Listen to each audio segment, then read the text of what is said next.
Pengaturan posisi tubuh, mobilisasi dan latihan berpindah tempat atau transfer.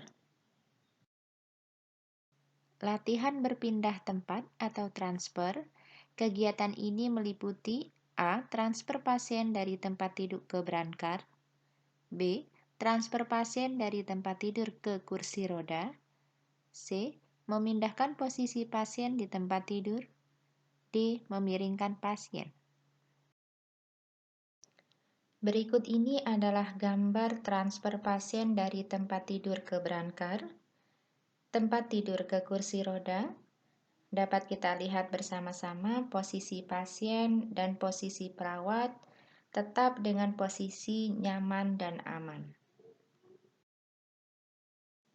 Berikut ini adalah gambar memindahkan posisi pasien di tempat tidur dan memiringkan pasien. Kita bisa lihat posisi pasien dan posisi perawat nyaman dan aman. Latihan menggunakan alat bantu jalan. Alat bantu mobilitas, khususnya alat bantu jalan, sangat banyak ragam dan jenisnya, di mana setiap alat bantu mempunyai bentuk khusus yang disesuaikan dengan manfaatnya. Untuk pemilihan alat bantu jalan, itu tergantung dari jenis penyakit, jenis kecacatan, kondisi psikis, anggaran yang dimiliki oleh pasien. Alat bantu jalan itu dapat berupa tongkat, tongkat ketiak, walker, dan kursi roda. Latihan menggunakan alat bantu jalan yang perlu dipertimbangkan adalah alat yang dipilih harus berdasarkan indikasi yang ditentukan oleh dokter. Penggunaan biasanya bersifat sementara atau dalam kurun waktu yang pendek atau permanen. Dapat digunakan secara bertahap, misalnya pada awal pemulihan digunakan walker dan fase akhir digunakan tongkat, untuk kemudian berjalan mandiri bebas tanpa alat bantu. Yang perlu diperhatikan oleh pasien yang menggunakan alat bantu jalan, yang pertama, kenali alat bantu jalan Anda dengan baik, bentuk, manfaat, dan cara kerja. Bila pasien tak mampu melakukannya, maka pengasuh atau caregiver harus memahaminya.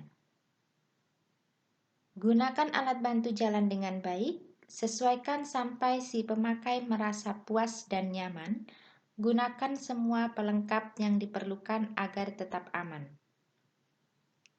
Selanjutnya, anggaplah bahwa alat bantu jalan adalah teman atau bagian dari aksesoris sebagai lambang kestabilan dan kemandirian Anda. Lalu berlatih memakai alat bantu jalan sampai pasien mampu menggunakannya dengan benar, baik, dan aman. Pelatih harus sabar dan penuh pengertian serta mengikuti petunjuk yang telah diberikan oleh fisioterapis atau terapis okupasi. Berikut ini adalah alat bantu ambulasi paling aman yang digunakan, yaitu kursi roda, walker, dan tongkat, yaitu alat bantu ambulasi di mana biasa digunakan oleh pasien yang sudah mampu berdiri.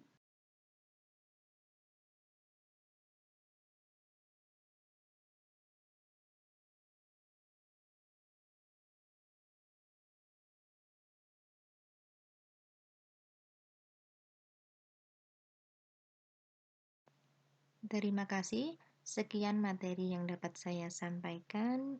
Jika ada kesalahan ataupun ada sesuatu yang kurang jelas, bisa kita diskusikan. Semoga bermanfaat. Saya tutup. Wassalamualaikum warahmatullahi wabarakatuh.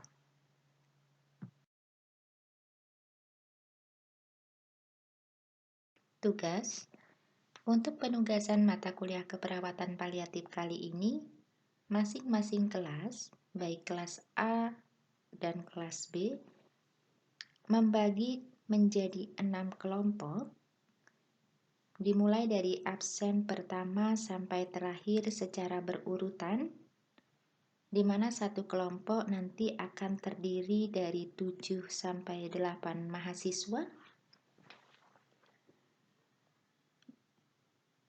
Masing-masing kelompok akan melakukan role play dengan tema kelompok pertama therapeutic positioning, kelompok kedua therapeutic exercise, kelompok ketiga transfer pasien dari tempat tidur ke berangkar, kelompok 4 transfer pasien dari tempat tidur ke kursi roda, kelompok 5 memposisikan pasien di tempat tidur, kelompok 6 memiringkan pasien.